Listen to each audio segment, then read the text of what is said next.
প্রতি বছর 1.5 লক্ষ থেকে 2 লক্ষ নতুন ক্যান্সার রোগী ডায়াগনোসিস হচ্ছে, এবং বেশি বেশি ক্যান্সার যে সমস্ত অর্গানে হয় সেই অর্গানগুলো আমি কিছু বলছি কোন কোন বেশি হয়। যেমন প্রথম যদি 5টা 10টা ক্যান্সারের আমি নাম বলি, তার মধ্যে lung cancer, breast cancer, stomach cancer, colorectal cancer, prostate cancer, cervical cancer, ovarian cancer, head neck cancer, oral cancer এবং লিম্ফোমা। তো আমরা এই ক্যান্সারগুলি বিশেষ করে আমাদের বেশি রোগী পাওয়া যায়, বেশি পেশেন্ট পাওয়া যায়। এই পেশেন্টগুলোতে আমাকে কিভাবে চিকিৎসা করতে হবে এবং সেই সমস্ত সিস্টেমগুলি আমাদের আয়ত্ত আনতে হবে। এবং এই নতুন নতুন রোগী যে প্রতি বছর 1.5 লক্ষ 2 লক্ষ আমাদের নতুন পুলে যুক্ত হচ্ছে, সেই পরিমাণ ডাক্তার কি আমাদের আছে? অবশ্যই নাই। সেই পরিমাণ ট্রিটমেন্ট ফ্যাসিলিটি আমাদের আছে? অবশ্যই নাই। আমি উদাহরণস্বরূপ বলি যে আমাদের বাংলাদেশে যে পরিমাণ ক্যান্সার রোগী আছে তাদের জন্য আমাদের 200 রেডিওথেরাপি মেশিন বা ইউনিট দরকার, অথচ আমাদের আছে মাত্র 10 থেকে 15টা বা 15 থেকে 20টা মেশিন। তার মানে আমাদের প্রয়োজনের তুলনায় 10 থেকে 15% ফ্যাসিলিটি আছে রেডিওথেরাপি। পেট সিটি স্ক্যান আমাদের যতটুকু দরকার ফ্যাসিলিটি সেটুকু নাই। আমাদের হয়তো 20, 30, 40, 50টা বা কয়েকশো পেট সিটি স্ক্যান মেশিন দরকার, কিন্তু আমাদের বাংলাদেশে আছে 5 থেকে 10টা মেশিন। তো এটা কি যথেষ্ট? মোটেও না। আর আমাদের কর্নিয়াল বায়োপসি এফএনসি করার জন্য ল্যাবরেটরি বা জায়গা আমাদের প্রয়োজন কমসে কম 50-60টা জায়গা, অ্যাটলিস্ট ঢাকা শহরে 10টা জায়গা এবং প্রত্যেকটা বিভাগীয় শহরে একটা করে হাসপাতাল থাকা দরকার, কিন্তু মোটেও নাই। সুতরাং এইখানে আমাদের অপতুলতা। যে সমস্ত ল্যাবরেটরি টেস্ট, মলিকুলার টেস্টগুলো আমাদের অত্যন্ত করা জরুরি, যেটাকে নেক্সট জেনারেশন জিন সিকোয়েন্সিং টেস্ট সহ যে মলিকুলার টেস্টগুলি, সেই টেস্ট সেন্টারও কিন্তু আমাদের ঢাকা শহরে মাত্র 2টা কি 3টা আছে। আর ঢাকার বাইরে কোনো ডিভিশনাল কোনো বিভাগীয় শহরে কিন্তু মলিকুলার টেস্টের কোনো ফ্যাসিলিটি নাই। তাহলে এই পেশেন্টগুলো কোথায় যাবে? সুতরাং আমাদেরকে এইগুলিরও ব্যবস্থা করতে হবে। আবার যে ফ্যাসিলিটিগুলো আছে এটা কিভাবে মানুষ অ্যাফোর্ড করবে? উদাহরণস্বরূপ আমি একটু আমাদের পার্শ্ববর্তী দেশের সাথে একটু কম্পেয়ার করে একটু বলতে চাই। যেমন একটা পেট সিটি স্ক্যান করতে আমাদের বাংলাদেশে খরচ হয় প্রাইভেট হাসপাতালে 40,000 থেকে শুরু করে 60,000 টাকা পর্যন্ত লাগে।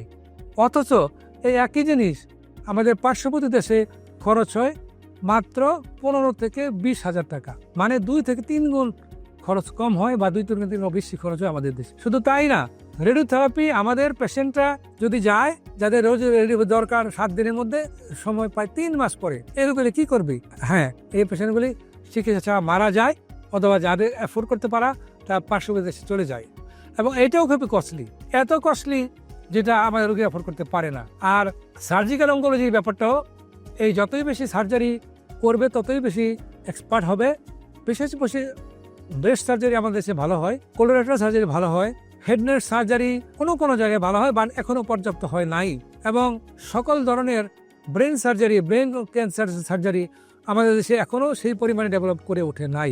সুতরাং আমাদের সমস্ত সেগমেন্টটাই আমাদের উন্নত করতে হবে। তাতে আমাদের মেডিকেল অঙ্কনের সংখ্যা বাড়াইতে হবে, রেডিয়েশন অঙ্কোলজিস্টের সংখ্যা বাড়াইতে হবে, রেডিওথেরাপি মেশিনের সংখ্যা বাড়াইতে হবে, পেট সিটি স্ক্যানের সংখ্যা বাড়াইতে হবে, বোন স্ক্যানের সুযোগ বাড়াইতে হবে এবং মলিকুলার ল্যাবরেটরি ফ্যাসিলিটি বাড়াইতে হবে। তা নাহলে আমাদের দেশের রোগীরা বিনা চিকিৎসায় মারা যাবে। আমরা হয়তো বলছি, আমরা তো মুখে বলতে পারি, আমরা তো উন্নয়নের রোল মডেল হয়ে গেছি, আমরা তো উন্নয়নের মহাসড়কে হয়ে গেছি, আমরা তো সিঙ্গাপুর হয়ে গেছি। এই কথাগুলি হইতে পারে অন্যরকম রাজনৈতিক কথা, কিন্তু আসলে আমি যে পেশেন্ট আমাকে আছে, আমি দেখি অনেকের স্টেজ 4 ডিজিজ নিয়ে মারা যাচ্ছে, ডায়াগনোসিস করে মরতে পারে না। সুতরাং সেই কথাগুলির সাথে আমি একমত না।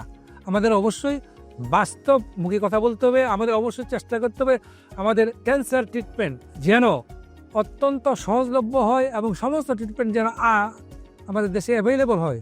ইভেন যদি অ্যাভেলেবল হয়, তারপরেও যারা অ্যাফোর্ড করতে পারে তারা তো চিকিৎসা করতে পারে, আর যারা অ্যাফোর্ড করতে পারে না তাদের কথা বাদই দিলাম।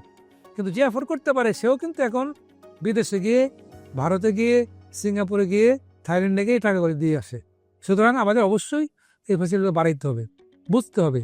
আর ক্যান্সার ট্রিটমেন্ট যদি আমরা করতে না পারি, তাহলে আমরা এত একটা ব্যয়বহুল, এত কঠিন, তাহলে আমরা চিকিৎসা শাস্ত্র কী অবদান রাখবো? আমি আশা করব, আমি চাইব, বিশেষ করে আমাদের যারা সিনিয়র অঙ্কোলজিস্ট আছেন, আমি ইনডাইরেক্টলি আমার মতো যারা আছেন তাদেরকে দোষারোপ করব যে আমাদের কেন এই ক্যান্সার ট্রিটমেন্টের ফ্যাসিলিটির অভাব, কেন আমাদের রেডিওথেরাপি মেশিনের অভাব, কেন আমাদের পেট সিরিজ কেন অভাব, কেন আমাদের কেমোথেরাপির পর্যাপ্ত ড্রাগের অভাব, কেন আমাদের কেমোথেরাপি ড্রাগের দাম এত বেশি। এই জন্য আমি আমার এবং আমার কলিগ যারা আছেন, সিনিয়র কলিগ যারা ক্যান্সার ট্রিটমেন্টে জড়িত, ওদেরকে আমি দায়ী করব এবং এই দায়িত্ব আমাকে নিতেই হবে। তা আমি চাইবো, আশা করব আমরা অবশ্যই যেন ভবিষ্যতে এই ক্যান্সারের রোগীগুলি যখন ডায়াগনোসিস হয় তখন তাদের মাথা ঠিক থাকে না, তারা মৃত্যুর জন্য প্রহর দিন গুনতে থাকে। কিন্তু আমরা যদি সঠিকভাবে আর্লি স্টেজে যে কোনো ক্যান্সার আমরা ট্রিটমেন্ট করতে পারি, breast cancer, lung cancer, colon cancer, তাহলে কিন্তু প্রায় বেশিরভাগ ক্যান্সারই ভালো হয়ে যেতে পারে।